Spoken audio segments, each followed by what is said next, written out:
para o louvor da tua glória. É a nossa oração e petição a ti nessa noite, em nome de Jesus Cristo, em nome de Jesus, amém. Vem Jesus, Maranata, hora vem Senhor Jesus. Vem Jesus, vem Jesus, Maranata, hora vem Senhor Jesus. Aleluia, Jesus. Passarão os céus e a terra, mas as minhas palavras não passarão. Quem confia aí nessa palavra de Jesus? Então é por isso, pode se assentar você que está de pé, é por isso que nós aguardamos a vinda de Jesus. E aguardamos com esse sentimento, queremos esse ardor, queremos esse fervor na espera do nosso Senhor. Queremos todos os dias dizer para Ele, Maranata, ora vem, Senhor Jesus. Enquanto Ele não vem, a gente espera, mas nós louvamos a Deus porque você veio e está aqui nesta noite participando do nosso culto de quarta-feira. Estamos na quarta-feira bíblica. E qual é o objetivo aqui? Ler, explicar e aplicar a palavra de Deus na nossa vida. Estamos numa série de mensagens aqui nesse lugar e Deus tem falado muito aos nossos corações. Estamos aqui com essa série. Alegrei-me quando me disseram, vamos aonde? A casa do Senhor. Seu coração se alegra quando você recebe esse convite de estar na casa de Deus? O coração de Davi pegou fogo, o coração de Davi ardeu quando disseram a ele assim, olha, vamos lá na igreja, vamos lá na casa do Senhor.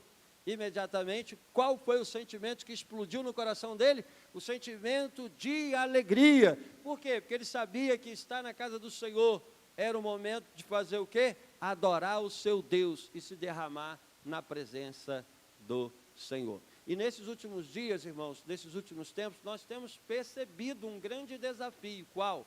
Existe no nosso contexto hoje um corre-corre, que é próprio da nossa vida moderna, e de fato não tem como dar marcha ré, a gente tem que enfrentar mesmo o corre-corre da vida. Mas nós temos observado uma espécie de esfriamento em relação ao ato de se reunir como povo de Deus, como igreja de Jesus Cristo e como casa de Deus. E por isso o Senhor colocou nos nossos corações essa série de mensagens com base nessa frase do Salmo 122. Alegrei-me quando me disseram, vamos à casa do Senhor. Então está na casa do Senhor e lembrando, casa do Senhor aqui não é cadeira, casa do Senhor aqui não é telhado, casa do Senhor aqui não é esse espaço onde nós estamos. Isso aqui é o espaço aonde a casa do Senhor se reúne. E quem é a casa do Senhor? Somos nós. Então nós somos a casa do Senhor. E é tão bom, irmãos, quando o Espírito Santo nos traz aqui para louvar a Deus, glorificar o teu nome, o seu nome e receber a ministração da sua palavra. Hoje a gente vai para qual salmo aqui, de acordo com a sequência? Hoje a gente vai fazer a exposição do salmo de número 125. Abra sua Bíblia aí e antes vamos orar pelas nossas crianças. Vai ter o Kids hoje, irmã Natane. Então vamos orar por nossas crianças. Estenda suas mãos para cá. Vamos orar pela vida delas aqui. Senhor, nós te louvamos. Queremos entregar mais uma vez, Senhor, as nossas crianças ao Senhor e aos cuidados da tua serva, Senhor, que será canal do Senhor para ministrar na vida das nossas crianças. Que a tua palavra lá também ministrada sobre a vida das nossas crianças possa trazer a sua verdade, possa trazer a sua glória sobre a vida das nossas crianças, para que elas cresçam e permaneçam, Senhor, eternamente no seu reino. Abençoamos em nome de Jesus. Amém. As nossas crianças já estão liberadas. Abriu aí a sua Bíblia, por favor. Salmo de número 125. Hoje a gente quer pregar sobre o crente confiante. Quem é o crente confiante, irmãos? E o que acontece na vida do crente confiante? Porque esse assunto é o assunto que vai aparecer aqui no Salmo de número 125.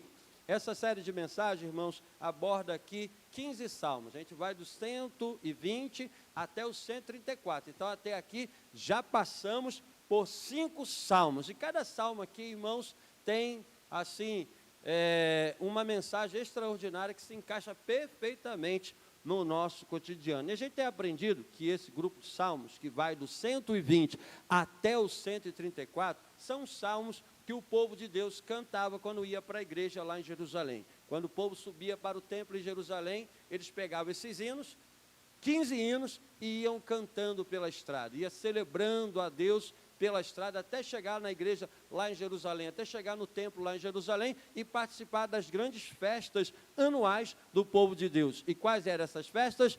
Páscoa, Pentecoste e festa dos tabernáculos. Então o peregrino, quando ele se colocava na estrada para chegar lá em Jerusalém e participar dessas festas na casa do Senhor, o que acontecia com ele? Seu coração já ia alegre, e durante essa jornada, durante essa caminhada, eles iam cantando esse grupo de 15 salmos que trata de vários assuntos que se encaixam no nosso dia a dia. A gente já abordou aqui, por exemplo, a angústia do crente caluniado, a angústia daquele que sofre assassinato de reputação. A gente viu aqui no Salmo 120 que o servo de Deus estava enfrentando assassinato de reputação, enfrentando fake news. E como é que ele se comportou dentro desse contexto? No Salmo 121, a gente aprendeu para onde olhar. Eleva os meus olhos para o monte, de onde me virá o socorro. Meu socorro vem daquele que fez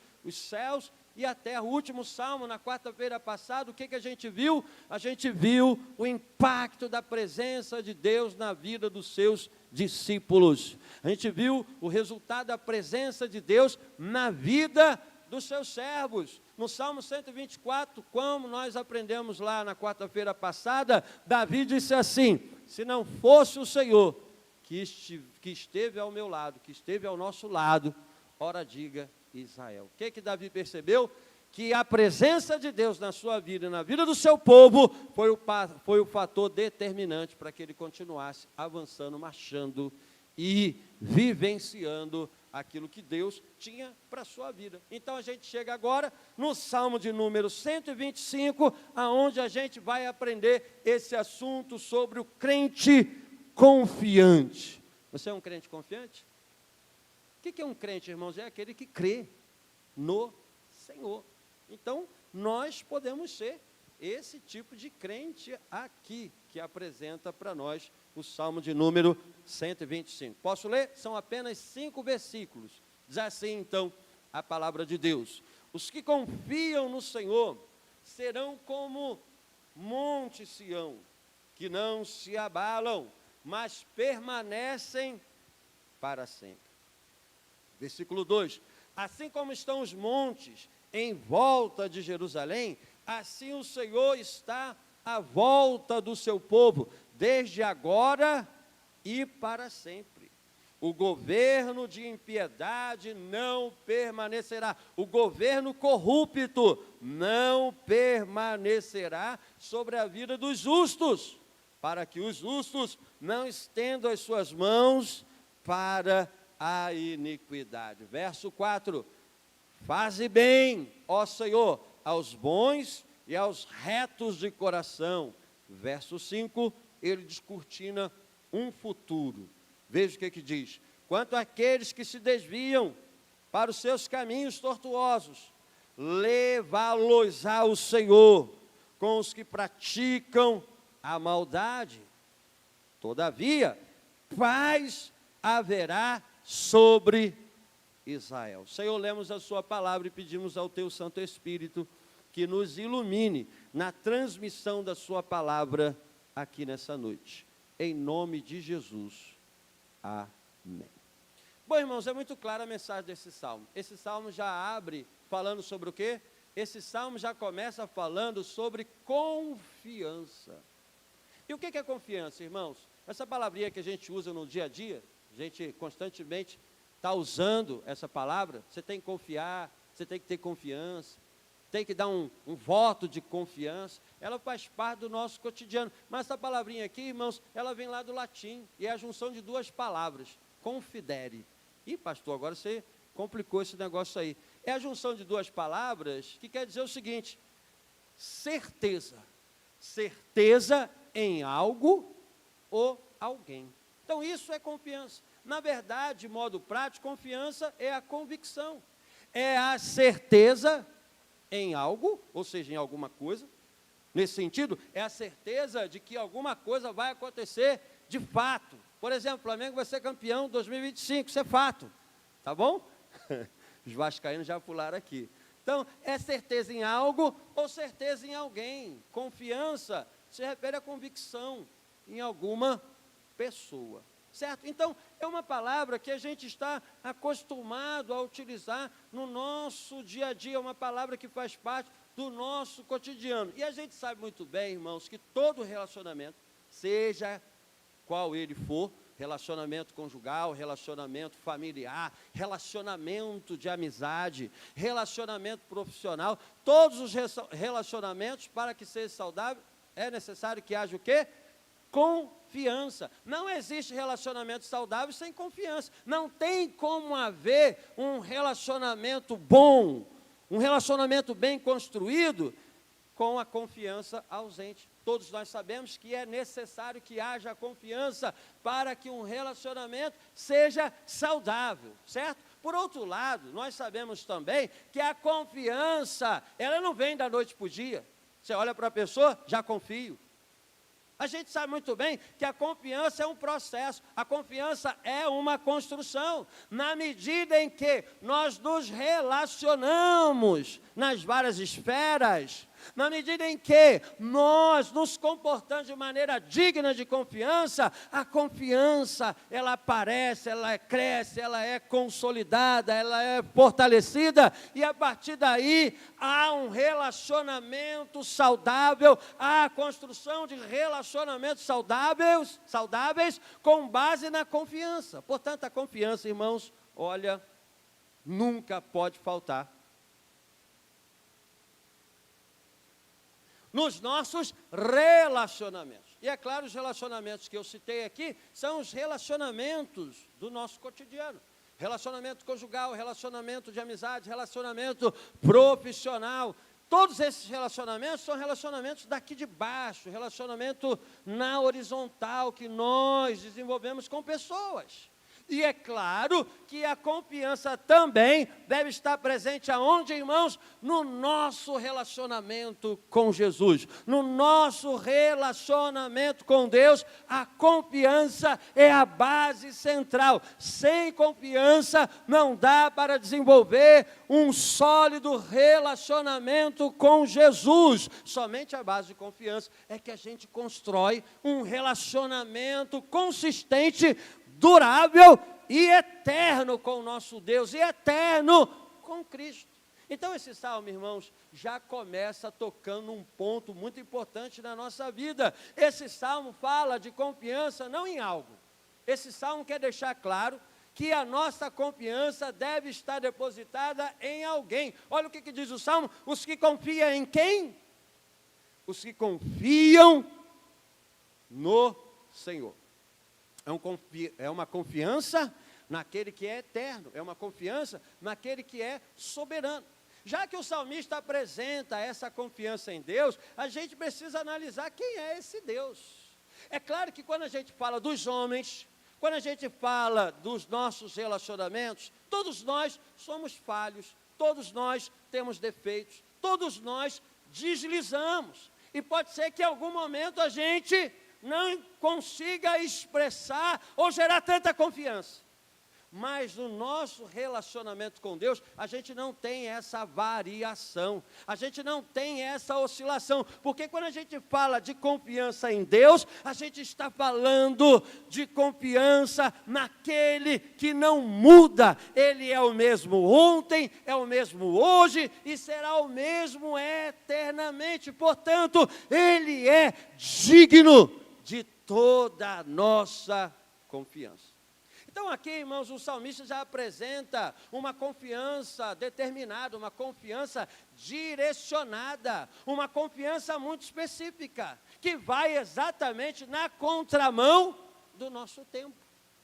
Nós estamos vivendo, irmãos, no tempo do homem moderno. Pastor, o que eu tenho com isso? A gente tem com isso que o homem moderno, ele confia em muitas coisas, mas infelizmente o homem moderno ele não confia no Senhor.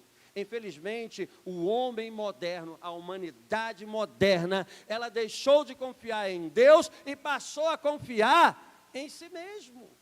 Gente, nós estamos vivendo numa geração que confia em si mesmo. Olha, o homem moderno, ele confia na sua ciência. O homem moderno confia na sua tecnologia. O homem moderno confia na sua força, no seu braço. Por quê? Porque ele deixou a verdadeira confiança, que é Cristo. Ele deixou a verdadeira confiança, que é o Senhor, e passou a depositar confiança em si mesmo. E o resultado disso, irmãos, o resultado disso é o que a gente vê diante dos nossos olhos. Há muito tempo atrás se dizia que Deus era o centro da cultura, Deus era o centro da realidade. Mas agora o homem moderno, ele tirou Deus do centro da realidade, do centro da história, do centro da vida e se colocou no centro de todas as coisas, acreditando que ele não tem ninguém a confiar senão nele mesmo. E a gente sabe o que acontecia com Israel, quando Israel fazia isso lá atrás. Quando Israel fazia isso lá atrás, o que Israel fazia? Deixava de confiar no Senhor para confiar no seu próprio braço. Sempre que Israel escorregava e vacilava, Israel deixava de confiar no Senhor para confiar no seu braço, ou então confiar em outras nações, acreditando que a força das outras nações era suficiente para livrar a sua vida. Resultado, irmãos, o que acontecia com Israel? Sempre naufragava. Quando Israel confiava em si mesmo, vinha sobre a sua vida o naufrágio. O homem moderno, por confiar em si mesmo, ele caiu em 2 grandes naufrágios. É interessante, irmãos, quando a gente olha para o homem moderno. O homem moderno disse que ele não precisava mais de Deus, que ele não precisava mais de religião, que ele não precisava mais de Jesus, que ele não precisava mais de evangelho, que ele não precisava de nada disso, porque afinal de contas, tudo isso era pura superstição. O homem moderno disse assim: agora a gente superou a religião, a gente superou Deus. Deus é uma hipótese mofada lá do passado. Nós temos a nossa tecnologia, nós temos a nossa ciência, e com a nossa tecnologia e com a nossa ciência, nós iremos construir uma sociedade saudável. E aonde que foi o grande naufrágio? O grande naufrágio que esse homem moderno, que confia em si mesmo, que acredita que ele é autossuficiente, que acredita na força do seu intelecto, na força da sua ciência, na força do seu braço, ele produziu 2 grandes guerras mundiais que destruíram milhares e milhares de vidas. E aí o homem moderno acordou que ele é frágil e não tem condições de confiar em si mesmo. Por quê? Porque ele não tem força suficiente para bancar a sua própria existência. Agora não confia em nada, está aí a deriva no nosso tempo, confia em qualquer coisa. Tem gente que confia em duende, tem gente que confia em extraterrestres, tem gente que confia em um montão de coisa. O que é isso, irmãos? É o caos da confiança do tempo presente. Mas o salmista dá para a gente uma base segura de confiança. Ele já abre o salmo dizendo: os que confiam no Senhor. Existe alguém digno de confiança, existe alguém que não muda, não falha e não erra. Aquilo que ele estabeleceu, ele bancará até o fim e realizará plenamente a sua obra. Por isso que ele é digno, irmãos, de toda a nossa confiança. Quem confia nele tem resultados concretos na sua vida. O salmista não está falando aqui de algo teórico. O salmista está mostrando para nós que a confiança em Deus, pelo menos, gera 2 coisas na vida daquele que confia em Deus. Vamos concluir o verso 1. Olha o que diz o verso 1. Se você sair daqui confiando plenamente no Senhor, o que vai acontecer com a sua vida? Se a gente sair daqui hoje, fortalecidos por essa confiança, eu acredito que o Senhor está fazendo isso na nossa vida. O que acontece conosco? O Salmo é bem claro, na consequência direta dessa confiança. Essa confiança traz transformação na nossa vida. O Salmo diz: serão como o monte Sião, que não se abala, mas faz o quê? Permanece para sempre. Então, irmãos, qual é o primeiro resultado da confiança em Deus? Aquele que confia em Deus, o crente confiante, aquele que confia em Cristo, viverá uma vida inabalável, como o Monte Sião. E aqui eu trago um dado que é muito interessante. Por isso que é bom, gente, por isso que é bom a gente estudar geografia bíblica. Esse salmo aqui, André Felipe, é um convite a gente estudar geografia bíblica. Porque se a gente não conhece geografia bíblica, se a gente não conhece aquele território de lá, pelo menos no mapa, né? Pelo menos estudando, se a gente não conhece, a gente fica vagando em relação àquilo que o salmista está dizendo aqui. Ele está comparando o crente confiante com qual tipo de monte? Ele está comparando, gente, olha que coisa interessante. Ele está comparando o crente confiante como o Monte Sião. E por que ele faz isso? Ele faz isso, como a gente já cansou de repetir aqui. O salmista, a Bíblia, sempre se utilizou de ilustrações do dia a dia para facilitar a comunicação de mensagens espirituais.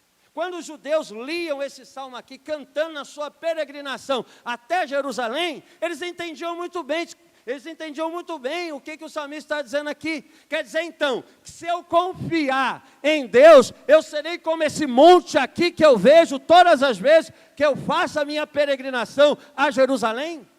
Sim, vai ser exatamente isso. O salmista está mostrando que a vida do crente que confia no Senhor é uma vida inabalável. Mas há aqui uma observação a ser feita. Vida inabalável, irmãos, não quer dizer que a gente não sofra abalo. Ó, pastor, se vier uma notícia brava para a minha vida, eu vou ficar lá durinho, igual um estoico, sem sentimento nenhum.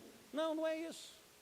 Vida inabalável não quer dizer que a gente não tenha medo, não quer dizer que a gente não trema diante das pelejas da vida.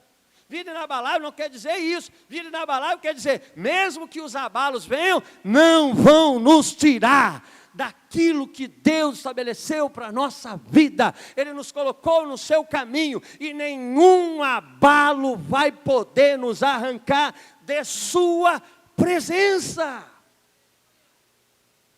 Ah, pastor, o senhor está falando isso porque o senhor não sabe o problema que eu estou enfrentando. Gente, é assim, né? Cada um tem o seu problema e cada um acha que o seu problema é maior do que o irmão, ou então a vida alheia. É claro que para nós o nosso problema sempre vai ser o maior do mundo. Mas, irmãos, eu tenho certeza que aquilo que o salmista está falando aqui se torna uma realidade concreta na nossa vida. Aí eu fiquei pensando nessa comparação, Monte Sião e o crente confiante. E aí, se a gente pudesse personalizar aqui o Monte Sião e fazer uma conversa com ele, o que o Monte Sião, gente, nos responderia? Se a gente personalizasse agora o Monte Sião, e aí, Monte Sião, beleza? Vamos fazer uma entrevista contigo? Vamos bater um papo aqui? O que o Monte Sião nos falaria?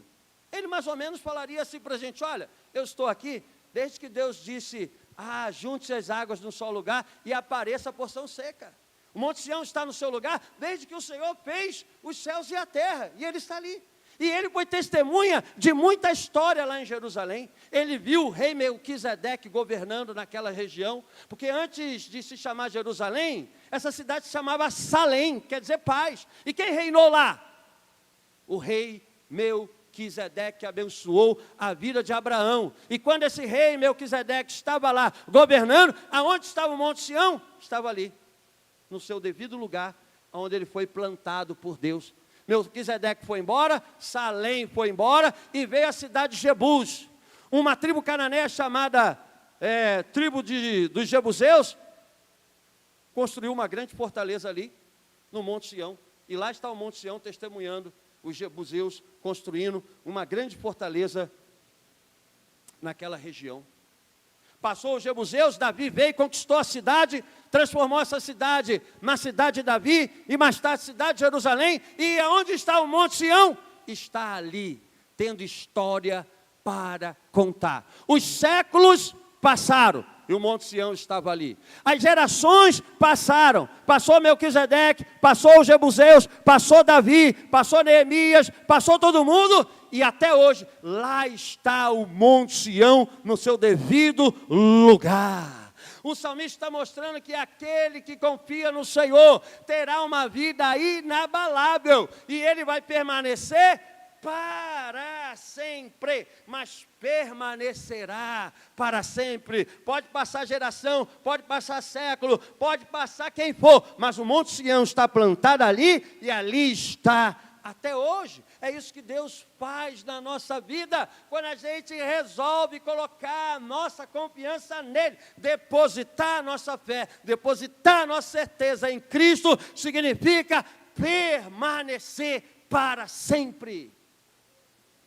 Irmãos, nós estávamos perdidos para sempre, em nós mesmos, em nossos braços, em nossa força, nós estávamos perdidos para sempre. Mas o dia que Jesus entrou na nossa vida e colocou essa fé no nosso coração, colocou essa confiança no nosso coração, a gente saltou das trevas, a gente saltou da perdição, a gente saltou da destruição, e agora Ele nos estabeleceu em seu reino, em sua presença, e permaneceremos para sempre, porque é Ele que garante a nossa permanência até o fim.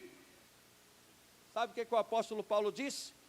O apóstolo Paulo disse assim: olha, nem morte, nem vida, nem anjos, nem principados, nem o presente, nem o porvir, nem espada, nem a peste, nem a nudez, nem nenhuma outra criatura me separará do amor de Deus em Cristo Jesus. Paulo tinha uma confiança que Deus lhe plantou eternamente no seu reino, e jamais ele sairia desse reino, desse amor. Isso atravessaria as portas da temporalidade e entraria na eternidade para todo sempre. Paulo diz assim: ninguém pode nos arrancar das mãos daquele que nos salvou e nos transformou.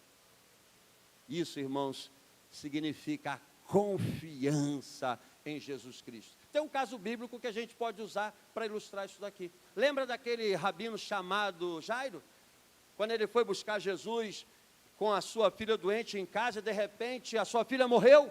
Naquele instante que a sua filha morreu, qual foi a palavra de Jesus para aquele rabino Jairo? Jairo, não tenha medo, crê somente. E qual foi o resultado, irmãos? Jesus foi à casa de Jairo, ressuscitou a sua vida, ressuscitou a sua filha, melhor dizendo, e trouxe essa menina de volta à vida. Jesus chamou Jairo para confiar em sua palavra, e Jairo, confiando em sua palavra, ele viu a manifestação da glória de Deus na sua vida. Vale a pena, irmãos, confiar no Senhor? Vale a pena confiar no Senhor. Então, em primeiro lugar, o crente fiel, melhor dizendo, o crente confiante, ele é inabalável. Em segundo lugar, o crente confiante, ele permanece para sempre. Em terceiro lugar, o crente confiante tem certeza que a sua vida está protegida pelo Senhor. Veja o verso 2: assim como estão os montes à roda de Jerusalém, assim o Senhor está à volta do seu povo, desde agora e para sempre. Agora ele olha de maneira geral, porque a princípio ele olha para onde? Para o Monte Sião.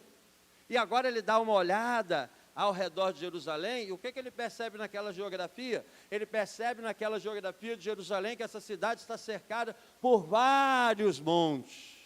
E aí ele diz assim: Senhor, assim como essa cidade de Jerusalém está cercada de vários montes, assim o Senhor cerca a vida do seu povo. Em outras palavras, Senhor, Tu és a verdadeira muralha da nossa vida. Não tem muralha de Adriano, não tem muralha da China, somente o Senhor Jesus é a verdadeira muralha intransponível da nossa vida. O salmista está dizendo, então, que a sua vida está blindada, está protegida por aquele que é o Senhor dos céus e da terra. Ele sabe que Deus está protegendo a sua vida. Irmãos, de vez em quando a gente olha ao nosso redor, a gente tem a sensação de que está sozinho. Quem já teve essa sensação aí? Todo mundo, né? Às vezes a gente está enfrentando batalhas na vida, às vezes está enfrentando problemas na vida, e a gente fica assim, agora que eu preciso de alguém aqui, todo mundo me abandonou. Às vezes fica tipo Elias assim, Senhor, todo mundo foi embora matar os seus profetas, só eu fiquei. A gente tem essa sensação mesmo, porque faz parte da nossa estrutura humana, diante das aflições da existência da vida, se sentir sozinho, se sentir abandonado. Mas olha aqui, irmãos, o crente confiante sabe que nunca ele estará sozinho. O crente confiante, ele sabe que quando ele olha ao redor da sua vida, independentemente das circunstâncias, o Senhor sempre estará presente ao seu lado. Se lembra aquela passagem, se lembra aquela ilustração, pegadas na areia? Quem lembra aí? Só quem tem aí uns 200 anos de igreja se lembra disso aí. A pegada na areia, assim, olha, o sujeito foi para a glória, mais ou menos assim, né? Ele foi para a glória, fala aí, Rodrigo. Ele está caminhando na praia, e depois chega lá diante do Senhor. Senhor, vi só as minhas pegadas na praia, não vi o Senhor. Poxa, o Senhor me deixou sozinho naquele momento de dor, de luta. Não, claro que não. Eu estava com você. Mas como é que só tem a minha pegada? Cadê a sua pegada do meu lado? Já pegou a visão aí? Já pegou? Quem pegou a visão? Entendeu não? Só vamos entender agora. É porque quando você estava naquela situação, eu estava te carregando no colo.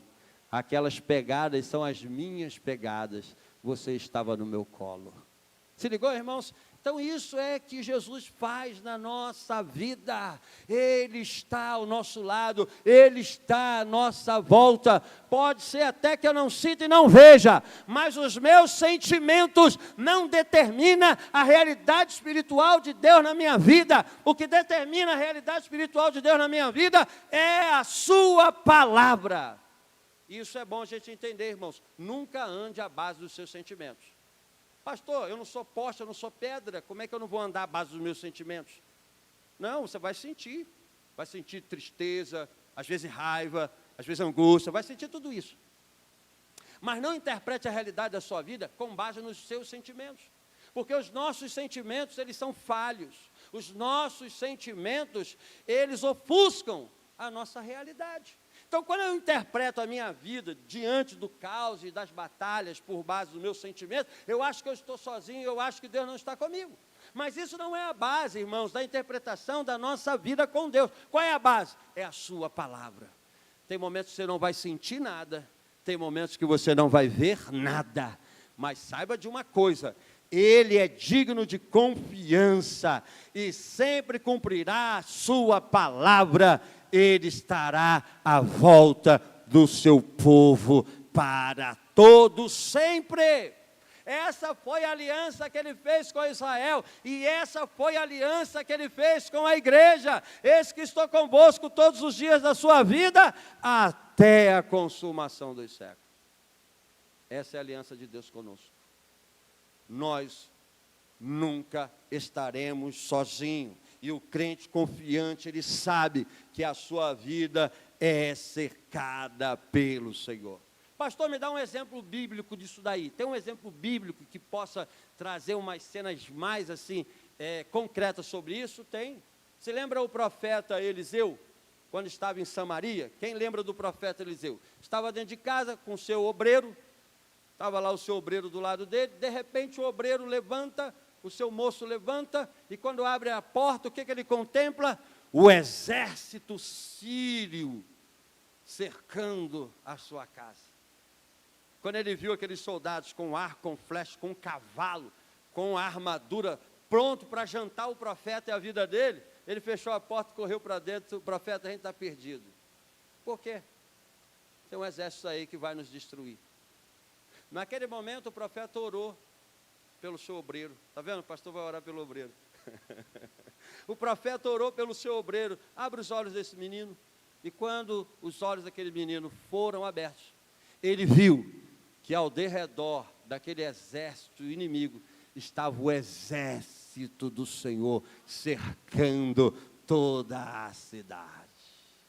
É isso que Deus faz com a nossa vida, irmãos. E por isso é que a gente tem que pedir a Deus para abrir os nossos olhos. Senhor, abra os nossos olhos, porque eu quero enxergar o Senhor à minha volta. Como esse salmista do Salmo 125, eu quero ter a certeza de que o Senhor está à minha volta. E por causa disso, irmãos, qual é o futuro do governo ímpio? Qual é o futuro do governo corrupto sobre a vida do justo? Olha o que diz o verso 4, o verso 3, melhor dizendo. O crente confiante sabe que o governo corrupto é passageiro contra a sua vida. Verso 3, porque o governo de impiedade, ou seja, corrupto, não permanecerá sobre a sorte do justo, para que o justo não estenda as suas mãos para a iniquidade.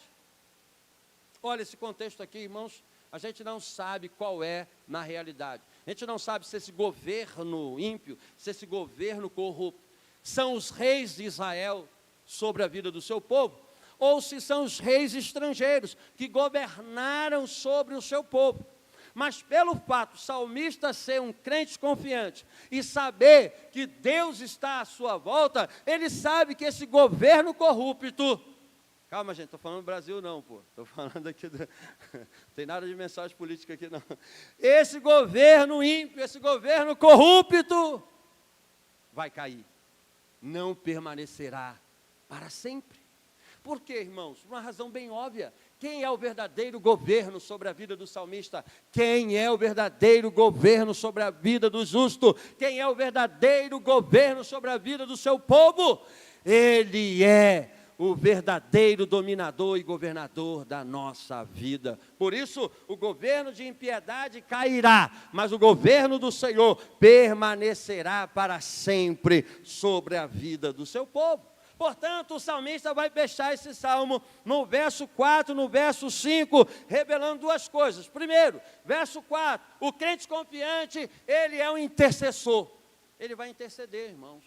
Ele sabe que Deus está à volta do seu povo. Ele sabe que Deus abate o governo ímpio sobre a vida dos justos. Portanto, ele tem segurança para orar pelos justos. Verso 4, faze bem, ó Senhor, aos bons e aos retos de coração. O que o salmista está fazendo aqui?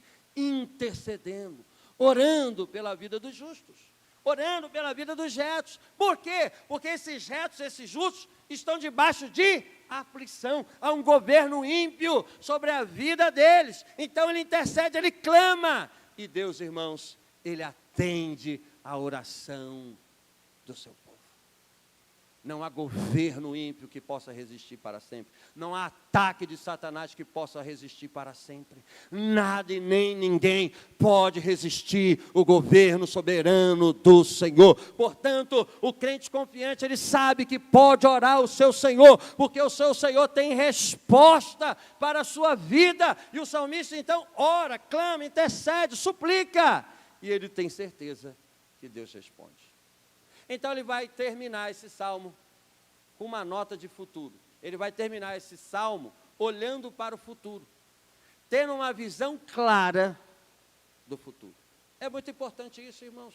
Esse crente confiante no Senhor sabe que a sua vida está firmada, sabe que o Senhor está à volta do seu povo. Então ele pode olhar para o futuro com clareza e entender exatamente esse futuro. Então ele olha para o verso 5, ele olha para o futuro e apresenta com clareza o futuro a partir dessa perspectiva. E qual é o futuro? Aquele que se desvia para o caminho tortuoso, o Senhor levará juntamente com aqueles que praticam a iniquidade. Então veja, irmãos, aquele que se desviar para o caminho tortuoso, ele tem um futuro de naufrágio. Porque o Senhor vai arrastar junto com aqueles que praticam a iniquidade. Então ele sabe, irmãos, que essa vida de relacionamento com Deus traz proteção no presente e traz o quê? escape no futuro. Porque na medida em que ele permanece com o seu Senhor, firmado para sempre, ele escapará do futuro de perdição que aguarda aqueles que praticam a iniquidade. E aqui, irmãos, o evangelista Rodrigo falou de um tema que fugiu de muitos altares. Qual é o tema que fugiu de muitos altares? É a vinda de Jesus. Esse tema parece até que ficou para trás, parece até que faz parte lá da história passada. Muitas pessoas hoje nem acreditam mais na vinda de Jesus. E pior ainda, quando a gente fala de lago de fogo e enxofre, é um tema que causa até arrepio dentro das igrejas atuais. Pastor, o senhor é maluco, não pode nem tocar nesse tema. Negócio de inferno, lago de fogo, enxofre, perdição. Olha, o povo não gosta de ouvir isso. Larga disso, deixa esse assunto para lá. Não, irmãos, o salmista está vendo com clareza o escape futuro que ele tem, pelo fato de permanecer para sempre com o Senhor. Ele sabe exatamente que aqueles que se desviam para a perdição irá. Mas não é o nosso caso, irmãos, porque ele mostra o futuro de Israel. O futuro daqueles que se desviam para o caminho tortuoso é a perdição. Mas ele sabe qual é o futuro de Israel. E ele faz parte de Israel, porque Israel é o povo de Deus. E o que haverá sobre Israel? Aqueles que se desviam para caminhos tortuosos irão para a perdição. Mas aquele que é Israel, aquele que é parte integrante do povo de Deus, qual é o futuro que lhe aguarda? Pergunta aí para o seu irmão, qual é o futuro que te aguarda? Fala aí para ele. Agora você vai falar assim para ele, olha, em Cristo, o futuro que te aguarda, fala aí para ele, em Cristo, o futuro que te aguarda é paz sobre Israel. Que maravilhoso, irmãos, como ele termina esse salmo.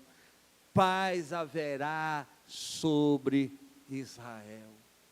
Pastor, quando que haverá paz em Israel? Os que confiam no Senhor são como os montes de Sião, que não se abalam, mas permanecem para sempre. Em função de permanecer para sempre firmado no Senhor, qual é o futuro que o salmista vê para Israel e para aquele que confia no Senhor? Paz haverá sobre Israel. Fala isso aí para o seu irmão, paz haverá sobre a sua vida, em nome de Jesus. Se coloque de pé nessa noite, irmãos. Vamos a um cântico e daqui a pouco vamos a uma oração. Vamos pedir a Ele, Senhor, eu quero essa paz dominando todo o meu ser. E é a paz que Cristo dá.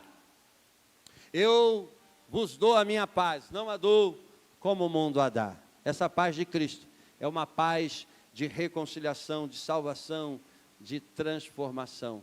O Senhor nos pacificou consigo mesmo, para a gente viver uma vida de paz em sua presença. Aleluia, Jesus.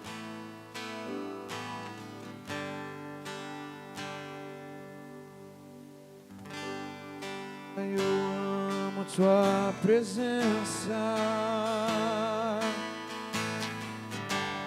Deus, minha vida em mim. Eu seguro tuas mãos, confio em ti, confio em ti. Quero ir mais fundo, leva-me mais perto, onde eu te encontro, num lugar secreto. Aos seus pés me rendo, pois a tua glória eu quero ver.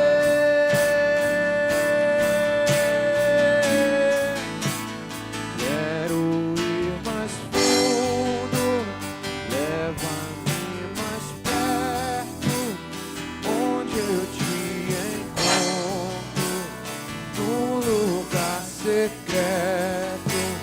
Aos seus pés me rendo, pois a tua glória eu quero ver.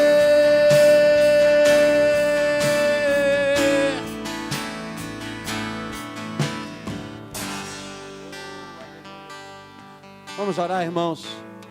Esse é o momento que a gente tem para apresentar a nossa vida no Senhor. Eu não sei como é que você chegou aqui, mas o Senhor sabe. Se você quer nessa noite fazer uma aliança de confiança com Ele, essa é a oportunidade que nós temos. Pastor, eu quero essa aliança com Ele, eu quero viver com a minha vida totalmente entregue nele. Eu não quero confiar em mim mesmo, eu não quero confiar no meu braço, eu não quero confiar em outra coisa senão o Senhor. Ele nos chama para essa aliança. Se você quiser vir aqui na frente, é uma oportunidade que nós temos diante do Senhor. Eu quero essa aliança com Cristo. Eu quero entregar o meu coração a Ele e viver plenamente firmado nele. É um tempo que a gente tem para fazer essa aliança diante do Senhor. Ou então, se você deseja renovar essa confiança diante do Senhor, também você pode vir aqui na frente que nós iremos orar juntos por sua vida. Ninguém vai olhar para você, ninguém vai querer saber da sua intimidade, simplesmente oraremos juntos diante do Senhor. Ou então, se você preferir colocar a mão no seu coração, coloque a mão no seu coração e vamos orar a Deus pedindo: Senhor, eu quero que o Senhor nessa noite aumente a minha confiança em Ti. Eu quero viver essa vida inabalável no sentido de superar os abalos da vida. Os abalos vêm, os abalos nos tocam, faz a gente temer, faz a gente chorar, faz a gente até tremer. Mas o Senhor é aquele que nos faz superar. Nós queremos confiar plenamente no Senhor. Vamos pedir a Ele nessa noite, irmãos, que renove essa nossa confiança, porque nós queremos vislumbrar esse futuro que o salmista vislumbrou aqui. Paz haverá sobre Israel. E nós queremos tornar isso mais íntimo, mais específico. Paz haverá na minha vida com Cristo Jesus. Por que, pastor, essa paz haverá na minha vida? Porque o Senhor é aquele que nos cerca, é aquele que está à nossa volta, é aquele que nos faz ser como um monte Sião firme para sempre. Nós queremos viver uma vida firme no Senhor, e por isso queremos orar aqui nessa noite. Vamos fazer isso. Senhor, em nome de Jesus, estamos diante da Tua face aqui nesse lugar, estamos diante da Tua presença. Nós queremos ser, Pai, essa pessoa confiante em Ti. Queremos ser, Pai, discípulos permanentemente confiantes no Senhor. Queremos permanecer confiantes no Senhor. Nós enfrentaremos abalos, enfrentaremos, Senhor, toda adversidade, enfrentaremos, Senhor, os ataques do reino das trevas, mas nós temos, Senhor, a certeza que o Senhor está à nossa volta, cercando e guardando a nossa vida. Visite nessa noite também, Senhor, os nossos familiares. Envie os Teus anjos aos nossos lares, Senhor. Ministre, Senhor, sobre a vida da nossa família. Nós queremos ver a nossa família impactada pelo Seu Evangelho, impactada pela Sua palavra. Visite os nossos irmãos que não puderam estar aqui, aqueles que estão enfermos, Senhor. Estenda as Suas mãos sobre a vida da Sua igreja, sobre a vida do Seu povo. Nós queremos permanecer firmados em Ti para todos sempre. Que haja paz sobre a nossa vida, sobre a nossa família. Que haja paz da nossa igreja, essa paz que excede todo entendimento, Senhor. Que essa paz de Cristo domine todo o nosso ser nessa noite, todos os dias da nossa vida. Venha derrubar, Senhor, o governo ímpio contra a nossa vida. Venha, Senhor, derrubar qualquer opressão de Satanás contra as nossas vidas. Senhor, nós não estamos debaixo da opressão de Satanás e nem do governo de Satanás. Nós estamos debaixo do governo do Senhor, do reino do Senhor. Esse reino que nos transforma e nos restaura. Em nome de Jesus, Senhor, abençoe a vida de cada um aqui nessa noite. Amém, Jesus.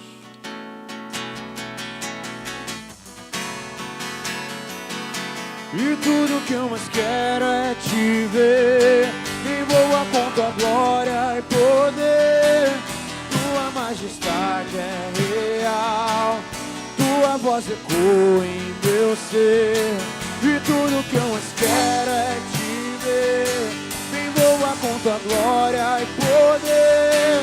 Tua majestade é real, Tua voz ecoa em meu ser. Quero ir mais fundo